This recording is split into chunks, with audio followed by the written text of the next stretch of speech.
네, 감사합니다. 오늘 우리가 함께 읽은 말씀은 먼저 그 배경을 살펴봐야 됩니다. 이스라엘 백성들이 이집트에서 출애굽을 해서 모세의 인도를 따라 가나안 땅에 가기 위해서 약 40년 동안 광야에서 유랑 생활을 합니다. 성경을 보면 이집트를 떠나올 때 남자 장정들의 숫자만 60만 명이었다라고 기록하고 있습니다. 그러면 여자들의 숫자와 또 노인분들의 숫자, 그리고 20살이 되지 못한 아이들의 숫자까지 합치면 약 200만 명 정도 되었을 것이라고 추정을 하는데, 사람들만 200만 명이 아니고 자기들이 기르던 가축까지 다 끌고 나왔고, 또 광야 생활을 하려면 장막을 치고 살림살이까지 전부 다 수레에다가 싣고 나왔으니까 그 200만 명의 사람들과 가축들과 그 짐을 실은 수레들이 12지파로 나뉘어서 그 광야를 이렇게 행진하는 광경을 한번 머릿속에 그려보시면 아마 어마어마했을 겁니다. 그런데 하나님께서는 그들에게 구름기둥과 불기둥으로 인도하셔서 낮에는 구름기둥으로 하여금 따가운 햇빛을 피할 수 있도록 해주셨고, 또 그것은 일교차가 굉장히 심하기 때문에 저녁에는 불기둥을 허락해 주셔서 그들에게 또 보온 효과를 주셨습니다. 이스라엘 백성들이 40년 동안 광야를 매일같이 그렇게 떠돌아다닌 건 아니고, 불기둥과 구름기둥이 멈추면 그곳에서 몇 달이고 몇 년이고 계속해서 정착해서 살아야만 했습니다. 그 많은 사람들이 농사 지을 수 없는 그 광야에서 40년 동안 살기 위해서 가장 필요한 건 먹을 것이었죠. 그래서 바로 전 장인 16장을 보면 신광야에서 하나님께서 만나와 메추라기를 내려주십니다. 그리고 이 만나와 메추라기는 이스라엘 백성들이 어디를 가든지 40년 동안 계속돼서 공급되었습니다. 그럼 그 다음으로 중요한 건 물이죠, 물. 이 많은 사람들과 가축들이 먹을 수 있는 물이 있는 오아시스 근처에 장막을 쳐야만 이 사람들이 오랫동안 그곳에 살 수가 있었습니다. 하나님께서 어느 날 신광야에서 이스라엘 백성들을 인도해 가지고 르비딤이라고 하는 곳에 구름기둥이 멈추니까 거기에 장막을 쳤는데, 중요한 건 물이 나지 않았습니다. 물을 공급할 수 있는 오아시스가 없었습니다. 이 르비딤이라고 하는 장소가 지금 현재 어디인지는 고고학자들이 밝혀내지 못하고 있습니다. 왜냐하면 워낙 오랜 시간이 지나서 그 지명이 사라졌기 때문에 그렇습니다. 그런데 여러분, 우리가 야외에 나가서 텐트를 치고 야영을 하는데 물이 없다고 한번 생각을 해보세요. 처음에 하루 이틀은 가지고 간 것이 있으니까 버틸 수 있지만 사흘 나흘째가 되면 이건 도저히 버틸 수가 없는 거죠. 그래서 모세에게 물이 있는 곳으로 가자고 아마 항의를 했을 겁니다. 그런데 모세 입장에서는 하나님의 말씀에 순종해야 되잖아요.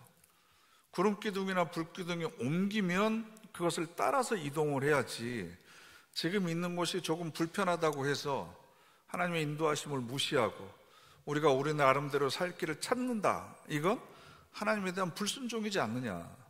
그러니까 조금만 더 기다려봐라, 하나님께서 분명히 해결해 주실 것이다, 아마 이렇게 타일렀을 겁니다. 그런데 하루 이틀이 지나도 상황이 나아지지를 않으니까 드디어 백성들이 점점 사나워지기 시작했습니다. 2절을 보면 백성이 모세와 다투어 이렇게 되어 있는데요, 세번역 성경을 보면 백성이 모세에게 마실 물을 달라고 대들었다라고 되어 있습니다. 분노가 폭발한 거죠. 그러니까 모세가 그들을 책망합니다. 2절 말씀 함께 읽어보실까요? 너희가 어찌하여 나와 다투느냐, 여호와를 시험하느냐. 모세도 뾰족할 수가 없는 거예요. 그 불평과 불만이 가득한 이 상황을 어떻게 해결할 수 있는 묘책이 없습니다. 그런다고 이 상황을 계속 끌고 가자니 이건 앞으로 결과가 어떻게 될지 불보듯 뻔합니다. 그래서 그 문제를 가지고 모세가 하나님 앞에 나아갑니다. 이게 우리에게 주는 신앙의 지혜인데요, 4절 말씀을 보시면 내가 이 백성에게 어떻게 하리이까? 그들이 조금 있으면 내게 돌을 던지겠나이다. 이건 결코 과장된 이야기도 아니고 모세가 지금 하나님 앞에서 하나님 제발 좀 어떻게 해 주십시오. 조금만 지나면 이 사람들이 나를 향해서 돌을 던질 수도 있습니다. 한 사람이 욱해가지고 돌을 던지면 많은 사람들이 군중 심리 때문에 너도 나도 돌을 던지게 될 거고, 그럼 어떻게 될지 하나님 뻔히 아시지 않습니까? 그러니까 제발 해가 지기 전에 이 문제를 해결해 주십시오. 그랬더니 하나님께서 모세에게 응답해 주십니다. 이스라엘 장로들을 데리고 이스라엘 백성들이 보는 앞을 지나가서 호렙산에 올라가라. 그리고 내가 명하여 준 그 바위 앞에 서서 나일강을 쳤던 그 너의 지팡이, 나일강을 쳐가지고 나일강이 핏물이 되게 만들었던 그 기적을 일으켰던 네 손에 있는 내 지팡이를 들고 그 반석을 쳐라. 그러면 거기에서 물이 터질 것이다. 실제로 그랬더니 200만 명이 넘는 사람들과 가축들이 먹을 만한 물이 거기에서 터졌습니다. 이렇게 문제가 해결된 후에 사람들이 그곳의 이름을 무리바 혹은 마사라고 불렀는데, 무리바라고 하는 히브리어는 다툼이라는 뜻입니다. 백성들이 서로 다투고 모세하고도 다퉜기 때문에 마사라고 하는 단어의 뜻은 시험이라고 하는 뜻입니다. 그러면서 7절에 그들이 불평하고 원망하면서 하나님께 뭐라고 했냐 그러면 여호와께서 우리 중에 계신가 안 계신가? 이게 무슨 뜻이겠어요? 하나님께서 우리와 함께 계시다면 왜 우리에게 이런 일이 일어났겠는가? 하나님이 우리와 함께 안 계시는 거 아니야? 안 계시는 게 맞잖아. 그러니까 우리가 이런 일을 당하지. 이런 얘기입니다. 이것은 비단 당시에 이스라엘 백성들의 불평뿐만 아니라 전쟁과 같은 현실을 살아가고 있는 우리 모두의 질문이기도 합니다. 지금 여러분들의 삶 가운데 하나님이 계신다고 확신하고 계십니까? 아무리 생각해도 하나님은 아직 안 계신 것 같은데, 아니면 잠깐 떠나가 계신 것 같은데 라는 의심과 회의가 들 때가 많이 있습니다. 그런데 여러분, 중요한 건 기억하는 겁니다. 르비딤에 오기까지 하나님께서 이스라엘 백성들을 어떻게 인도하셨습니까? 바로의 마음을 돌리기 위해서 하나님께서 10가지의 재앙을 이집트 땅에 내렸습니다. 그건 전혀 예상하지 못했던 기적과 같은 일이었습니다. 출애굽을 하고 나서 이집트 병사들이 쫓아올 때 그 홍해를 가르셔서 그들을 건너게 하셨습니다. 뿐만 아니라 구름 기둥과 불 기둥으로 매일 그들의 삶을 안내해 주셨고, 얼마 전에 엘림이라고 하는 곳에서는 쓴물을 단물로 바꾸어서 이스라엘 백성들에게 생수를 제공해 줬고, 바로 얼마 전에는 신광야에서 만나와 메추라기를 통해서 그들에게 필요한 것을 공급해 주신 분이 바로 하나님이셨습니다. 그것을 기억하고 있다면 지금 이 문제도 하나님께서 분명히 해결해 주실 것이다 라고 하는 확신이 들어야 되는데, 대부분 우리는 내가 해결할 수 없는 한계 상황에 부딪히게 되면 그 문제 자체에 함몰되어 버립니다. 그것에 빠져버립니다. 그래서 정상적인 인지 활동이 일어나지 않습니다. 지금까지 이것보다 더 큰 어려움과 환난 가운데서도 하나님이 나를 지켜주셨다는 생각을 하지를 않습니다. 그러다 보니까 여호와께서 우리 중에 계신 게 맞아? 하나님이 나를 사랑하시는 게 맞아? 이런 거죠. 사실은 믿음의 여정을 걷는다고 하는 것이 이런 것 같아요. 때로는 하나님이 나와 함께 하신다는 사실이 추워도 의심 없이 믿어질 때가 있습니다. 하나님이 살아계시는 게 너무 확실해 보이고, 하나님이 나를 사랑하시는 것이 너무 분명합니다. 그리고 내 삶에 세심하게 간섭하시는 하나님의 손길이 너무나 신비해서 세상이 돌아가는 걸 보면 들판에 피어있는 꽃 한 송이에도 하나님의 숨결이 있는 것 같고, 그죠? 불어오는 바람에도 하나님의 음성이 나를 속삭이는 것 같고, 모든 천지 만물에 하나님의 손길이 숨어 있는데 왜 사람들은 이것을 알아차리지 못할까? 하나님이 나와 함께 계시는데. 그러면서 답답해할 때가 분명히 있습니다. 그런데 살다 보면 또 반대 상황도 있죠. 하나님이 사랑하시는데 왜 내가 이런 일을 겪어야 돼? 하나님이 나와 함께 계시는데 왜 내가 이런 일을 겪어야 돼? 그리고 그 문제와 어려움과 시련 가운데서 하나님께 해결해 달라고 간절하게 눈물을 흘리면서 부르시죠도 하나님은 꿈쩍하지도 않고 침묵으로 응답하실 때가 많습니다. 이게 점점 길어지면 우리는 영적인 무기력감에 빠져들게 되죠. 아무것도 없는 것 같고 성경에 쓰여져 있는 모든 말씀도 거짓말처럼 여겨집니다. 이것을 성경은 시험이라고 그럽니다. 이럴 때 우리가 흔히 겪게 되는 시험이 뭐냐 그러면요, 내가 원하는 대로 하나님을 조종하려고 하는 겁니다. 내가 원하는 방법으로, 내가 원하는 때에 하나님께서 내가 원하는 것을 이루어 주셨으면 좋겠다. 그래서 모세도 하나님, 많은 시간 못 기다리니까 오늘 안에 이 백성들이 필요로 하는 물을 하나님께서 공급해 주십시오. 그러면서 기도하는 거죠. 하나님의 뜻을 깨닫고 그 뜻에 내가 맞추는 게 기도해야 되는데, 반대로 내 뜻을 하나님에게 주장하면서 하나님의 능력을 빌려다가 쓰려고 하는 겁니다. 그건 사실 하나님을 하나님의 자리에서 끌어내리는 겁니다. 내가 마음대로 조종할 수 있는 대상이라고 한다면 그 대상이 천지 만물을 창조하신 하나님일 수 있습니까? 내 뜻대로 마음대로 움직일 수 있는 대상이라고 한다면 그분을 내 생명의 주인이라고 우리가 고백할 수 있습니까? 그런데도 정말 다급한 상황에 빠지게 되면 하나님이 안 돼도 좋으니까 일단 내 문제부터 해결해 주십시오 라고 그렇게 생각을 하는 거죠. 그런데 이건 나에게도 시험입니다. 나에게도 시험. 왜냐하면 내가 하나님을 하나님으로 믿지 못하도록 만들기 때문에 그렇습니다. 이건 모든 것을 자기 중심적으로 판단하는 거죠. 내가 우주의 중심에 있습니다.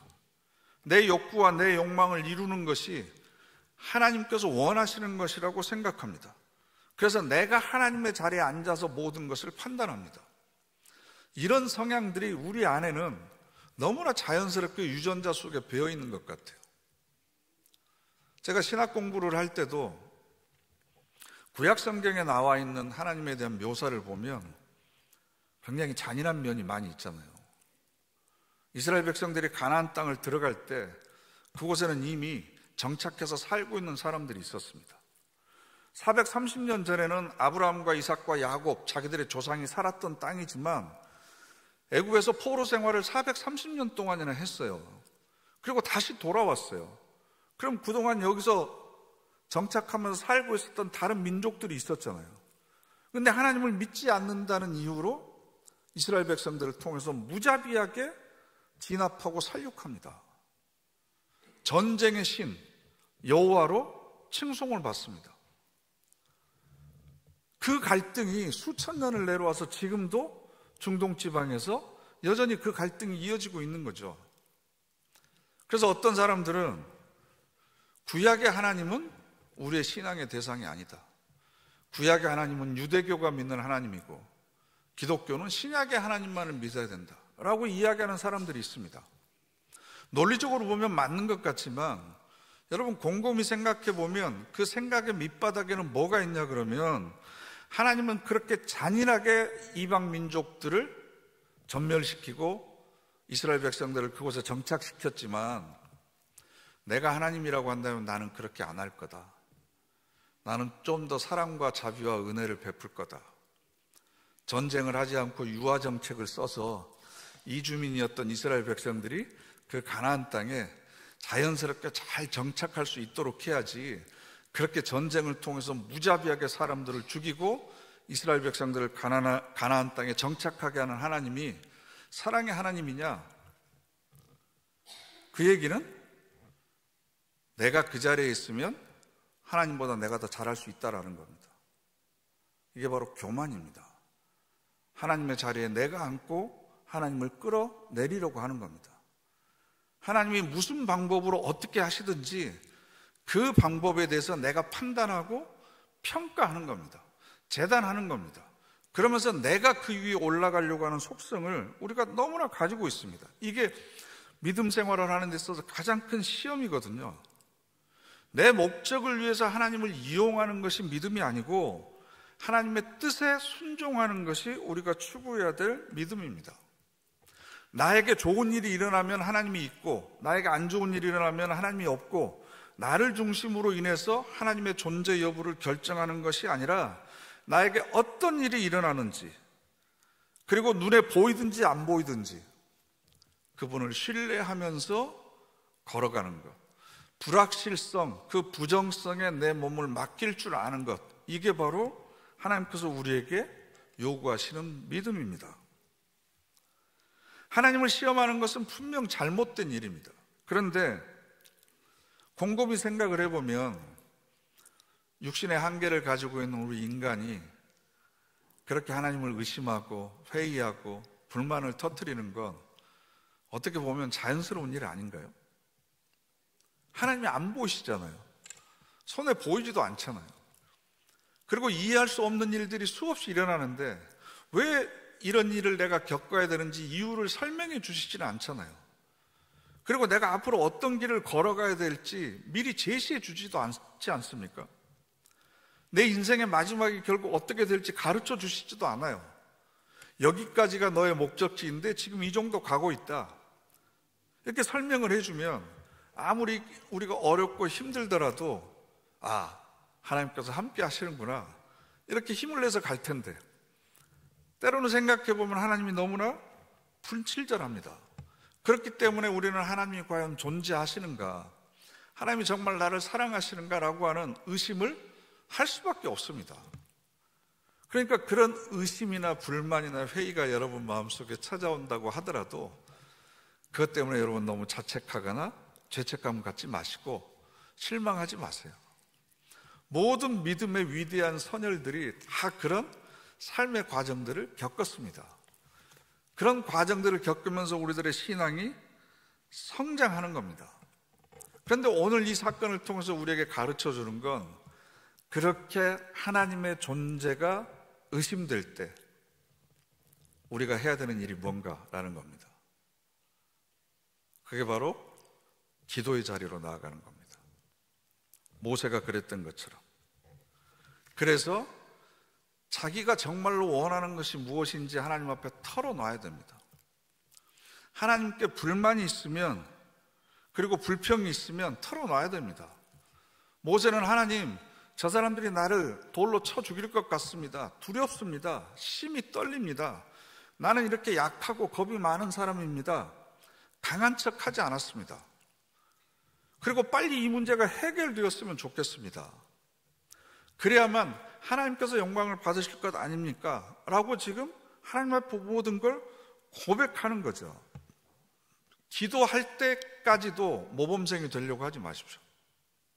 정말 급박할 때는 하나님께 모든 걸 털어놓으십시오.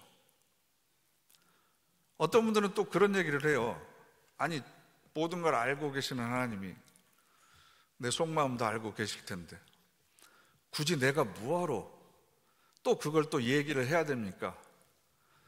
라고 기도하지 않는 자기의 나태함을 합리화하기 위한 변명을 하시는 분들이 있습니다. 근데 여러분, 우리가 하나님 앞에 자질구레할 정도로 내 상황을 이야기하는 것은 하나님을 위해서가 아니고 나를 위해서 하는 겁니다. 특별히 이런 위기 상황에서 기도할 때는 여러분 소리 내서 기도하셔야 됩니다. 소리를 내서 말로 하셔야 돼요. 갈수록 요즘에 젊은 세대들도 읽는 세대가 아니라 보는 세대가 됐거든요. 그래서 책을 봅니다. 책은 보는 게 아니라 읽는 거예요. 보는 건 눈으로 보는 거고 읽는 건 입으로 소리를 내는 겁니다. 읽어야만 우리의 뇌가 공명이 돼서 활성화가 되고, 그리고 그 말이 내 가슴에 박히게 되어 있어요. 보는 건 그만큼 기억이 안 되는 겁니다. 우리가 침묵으로 기도할 때가 있습니다. 생각으로 기도할 때도 있습니다. 그러나 위기의 순간에는 소리를 내서 기도를 해야 됩니다. 왜냐하면 말이라고 하는 것은 현실을 변화시키는 능력이 있습니다. 창조력이 있습니다. 왜냐하면 하나님께서 말씀으로 세상을 창조하셨습니다. 우리가 말을 한다고 하는 것은 그 말의 힘을 믿는 겁니다. 그리고 말은 치유하는 능력이 있습니다. 우리의 감정을 다스려 줍니다. 여러분 생각을 해보세요. 말을 할 때 우리는 한국말의 문법 체계에 따라서 말을 하잖아요. 그죠? 단어를 함부로 쏟아 놓는 게 아니고, 말을 한다는 것은 주어가 있고 목적어가 있고 보어가 있고 동사가 있고 이렇게 일정한 틀에 따라서 말을 하는 겁니다. 그리고 그 문장에는 단어가 들어가요. 단어는 개념이 있습니다. 내가 현재 처해 있는 상황을 상징화하고 은유화합니다. 그래서 개념을 사용합니다. 이건 내가 처해 있는 현실을 내가 스스로 객관화할 수 있다는 거예요. 이 얘기는 다른 말로 하면 내가 처해 있는 상황 가운데 내가 함몰되어 있는 게 아니라 이 상황을 내가 말을 함을 통해서 상황을 객관화하고 그러므로 인해서 이 상황을 통제할 수 있는 능력을 내가 얻게 되는 겁니다. 감정에 휘둘리지 않고 그 감정을 객관화하고 그 감정으로부터 자유로울 수 있는, 치유할 수 있는 힘이 바로 이 말에 있어요. 물론 내 안에서 울려 퍼지는 하나님의 음성과 성령의 탄식을 듣기 위해서 침묵하면서 기도해야 될 때도 있습니다. 그러나 위기의 상황 때는 반드시 여러분이 하고 싶은 모든 말을 토해놓는 겁니다. 그러면서 내 안에 이런 욕망이 있구나, 채워지지 않는 이런 욕구들이 있구나, 이걸 발견하게 되는 거죠. 사실은 모세가 하나님은 언제까지 이러고 계실 겁니까? 제가 뭘 어떻게 해야 되겠습니까? 빨리 이걸 해결해 주십시오라고 기도하고 있지만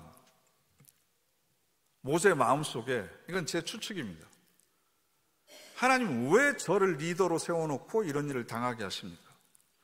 저한테 이런 문제를 해결할 수 있는 능력을 주셔야 되지 않겠습니까? 그래서 내 권위가 서야 되지 않겠습니까?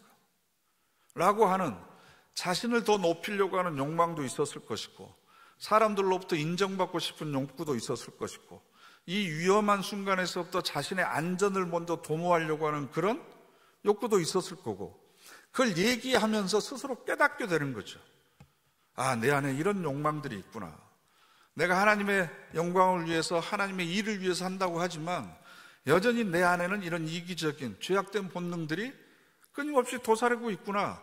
성찰하면서 성숙해 가는 과정이 바로 이런 과정이죠.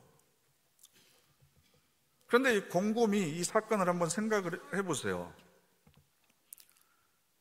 하나님께서 처음부터 오아시스가 없는 르비딤이라고 하는 곳에 이스라엘 백성들을 정착시키지 않았다면 이런 일이 안 일어났잖아요. 그곳에 오아시스가 없는지 모르고 거기에 구름기둥이 멈춰 섰을까요? 그러면 물이 며칠 동안 없어도 이스라엘 백성들이 잠잠히 금식하면서 하나님의 해결책을 기다릴 것이라고 혹시 기대하셨을까요? 이스라엘 백성들이 이렇게 나올 줄 뻔히 알고 계셨을 것 아닙니까? 그럼 왜 하나님께서는 그런 고난 가운데로 모세와 이스라엘 백성들을 몰아넣으신가 하는 거죠. 왜 고난을 하나님께서 우리에게 허락하시면서 하나님의 존재 여부에 대한 불신까지 들게 하시느냐는 겁니다. C.S. 루이스가 이런 얘기를 했습니다. 고난은 하나님의 확성기와 같다. 무슨 뜻이냐 그러면, 평온할 때에는 하나님의 뜻이 무엇인지에 대해서 별로 관심이 없습니다. 왜냐하면 지금 생활에 만족하니까. 잎새를 흔들리는 바람과 같은 세미한 음성으로 하나님께서 우리에게 계속해서 말씀하고 계시는데 우리의 귀가 열리지 않습니다. 왜? 영적인 피로를 못 느끼니까.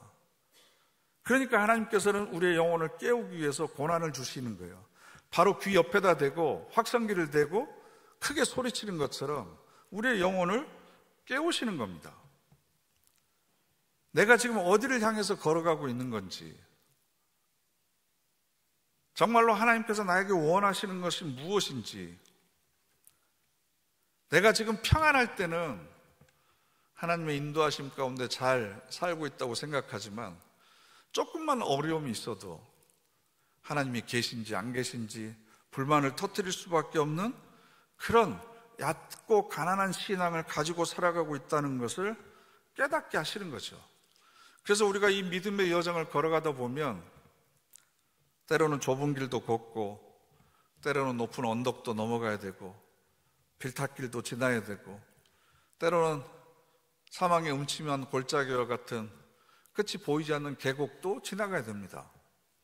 그런 과정들을 통해서 내 믿음의 한계가 어디인지를 우리들에게 알려주시는 거고, 더 한 단계 높은 단계로 비약하기를 원하고 계시는 거죠. 그리고 내가 우상처럼 믿고 있는 하나님이 어떤 분이신지 우리에게 그 실체를 정확하게 알려주고 싶어 하시는 겁니다. 그래서 예수님께서 주기도문에서 시험에 들게 하지 마옵시고 다만 악에서 구하시옵소서. 이 시험이라고 하는 것이 저는 이런 거라고 생각을 합니다. 우리가 살다 보면 내 죄와 내 욕심 때문에 생기는 고난을 겪을 수도 있습니다. 또 인성이 좋지 못한 사람들에 의해서 피해를 당할 수도 있습니다. 사회적인 제도나 규범의 불평등함 때문에 피해를 입을 수도 있습니다. 때로는 산재나 재난이나 사회적인 참사를 겪을 수도 있습니다. 이 모든 것들이 사실은 우리를 시험에 들게 하는 겁니다. 그러나 그 시험 가운데서도 여전히 하나님은 선하시고 하나님은 사랑이시고 여전히 나와 함께 계시고, 그래서 내가 아파하는 것보다 더 아파하고 계시고, 그래서 내가 이 모든 것을 감당하고 이겨낼 수 있는 힘을 공급해 주시는 분이시다. 이걸 매 순간순간마다 깨닫기를 우리에게 원하고 계십니다. 저도 이제 여러분들과 함께 신앙생활 한 지 4년이 거의 다 됐습니다. 시간이 참 빠르죠? 그래서 여러분들의 형편이나 신앙의 믿음의 정도나 이런 것을 훨씬 더 자세하고 구체적으로 알게 되었습니다. 우리 교우들 가운데는 몇 주, 몇 달 동안 영혼의 침체기를 겪고 계신 분들이 계십니다. 스스로의 절망과 슬픔을 이겨내지 못해서 아직 예배의 자리로 나오지 못하고 있는 분들도 있습니다. 뿐만 아니라 눈물의 골짜기를 지나고 계신 분도 있고, 마치 생수 하나 없는 르비딤 사막 가운데 던져진 것 같은 그런 고독감 때문에 방황하고 계신 분들도 있습니다. 아무리 하나님께 기도하고 몸부림쳐봐도 허공을 울리는 메아리처럼 하나님이 정말로 계시는지 안 계시는지 그런 불신 가운데 여전히 머물러 계신 분들도 계십니다. 그런 분들에게 제가 한마디만 말씀을 드리면 바로 그때가 기도할 때입니다. 기도할 자리로 나아갈 때입니다. 아니, 목사님이 몰라서 그러시지 그럴 때가 되면 기도할 마음도 안 생깁니다. 압니다. 그러나 하나님께서는 우리의 한숨조차도, 한숨소리조차도 기도로 받으시는 분이세요.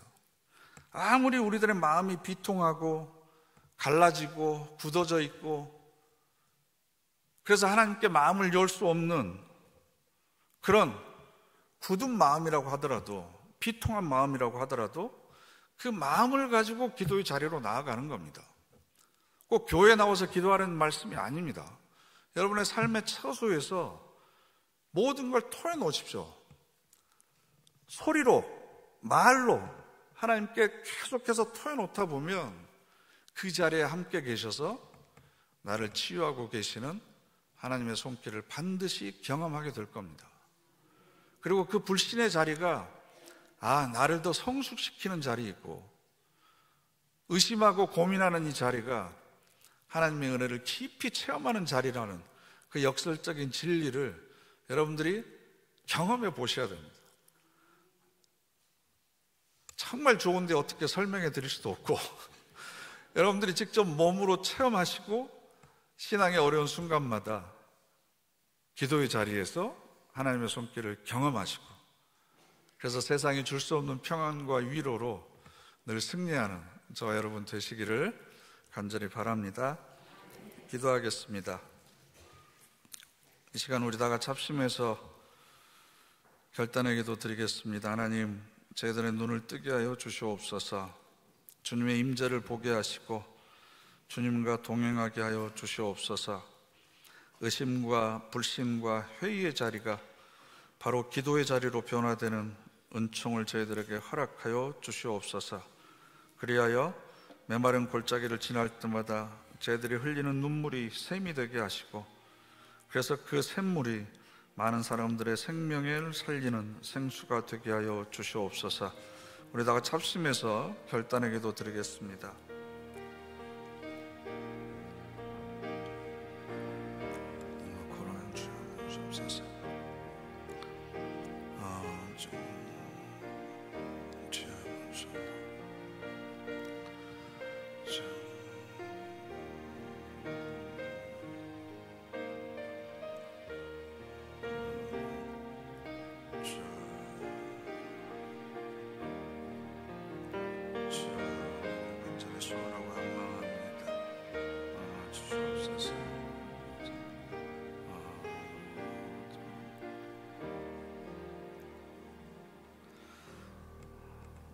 여호와를 앙망하는 자는 독수리가 날개를 치며 하늘로 비상하듯이 도약하는 신앙을 허락하신다고 하셨습니다.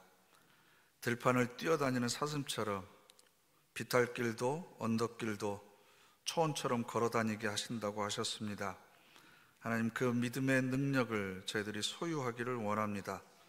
언제 어디서나 주님의 손을 붙들고 세상 끝날까지 동행하는 우리 모두가 되게 하옵소서.